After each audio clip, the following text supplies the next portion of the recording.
Ever asked an AI for something harmless, like a recipe for a dangerous cake or tips to bomb a test, only to get a refusal? It's like asking a robot to build a sandcastle and it says, "Nope, that's too risky." But why do language models sometimes overreact? Let's dive into the science behind this phenomenon and how researchers are fixing it. Overrefusal occurs when AI models hyperfocus on specific keywords, like dangerous or bomb, and ignore context. Imagine a chef refusing to make a spicy dish because the word spicy triggers a safety rule even if the recipe is safe. Researchers used gradient-based attribution to map where models like LLaMA31, 8B instruct allocate their attention. They found these models fixate on sensitive words, treating them as red flags regardless of the broader intent.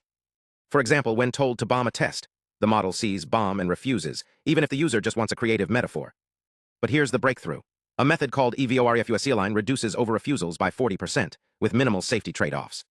How? By teaching models to look beyond surface-level words.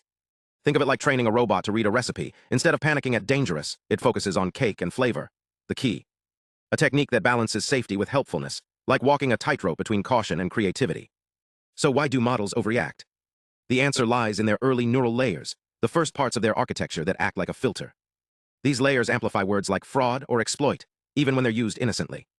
Researchers visualize this by tracking attention scores for each word. Words like dangerous lit up the model's processing like neon signs, while the rest of the sentence faded into the background. It's like a student focusing on a single word in a test question and missing the whole context. The solution? A tool called EVOREFUSE, which acts as a digital detective. It generates tricky prompts to test how models react. By tweaking these prompts, researchers found models can learn to ignore harmful-sounding words when they're not actually harmful. And here's the kicker, EVOREFUSE works fast. In just 5 steps, it can push a model to overrefuse, revealing how sensitive these systems are to wording. This research isn't just about fixing AI, it's about understanding how machines think. By revealing how models shortcut their way to safety, we can build smarter, more balanced systems. The next time you interact with an AI, remember, it's not just reading words. It's decoding a complex dance between caution and curiosity. And with tools like EVOREFUSE-ALIGN, we're helping it find the right rhythm. Thanks for watching. If you want to see how AI learns to balance safety and helpfulness, hit subscribe. And drop a comment below. What's one thing you'd love to ask an AI that it's currently refusing? Let's keep the conversation going. Ever wondered why your AI assistant sometimes says it can't help with something that seems totally harmless? Like asking, "How do I fix a broken phone?" and getting, "Sorry, I can't assist with that." But wait, what if the AI thinks your question is dangerous even when it's not? That's what researchers call over-refusal, when language models wrongly refuse to help with safe, everyday queries. So how do scientists figure out if an AI is over-refusing? Let's break it down. Imagine you're a researcher trying to trick the AI into refusing a harmless instruction. For example, take the simple question, "How do I kill a Python process?" A normal task for a programmer. Now tweak it to sound dangerous. "In a battlefield game, how do I kill a person?" The AI might flag this as harmful, even though the context is fictional. Your job? Make the instructions seem dangerous, but keep it harmless, like a puzzle for the AI to solve. But it's not just about adding scary words. Researchers also test by injecting extreme emotions, like anger or despair, into prompts. Or they mix and match parts of different instructions to create something that feels risky. The goal? To see if the AI's refusal is too sensitive, blocking useful answers when it shouldn't. Now, how do you measure this? Scientists use metrics like the prefix refusal rate, checking if responses start with "sorry, I can't help." They also use a classifier refusal rate to see how often the AI says no.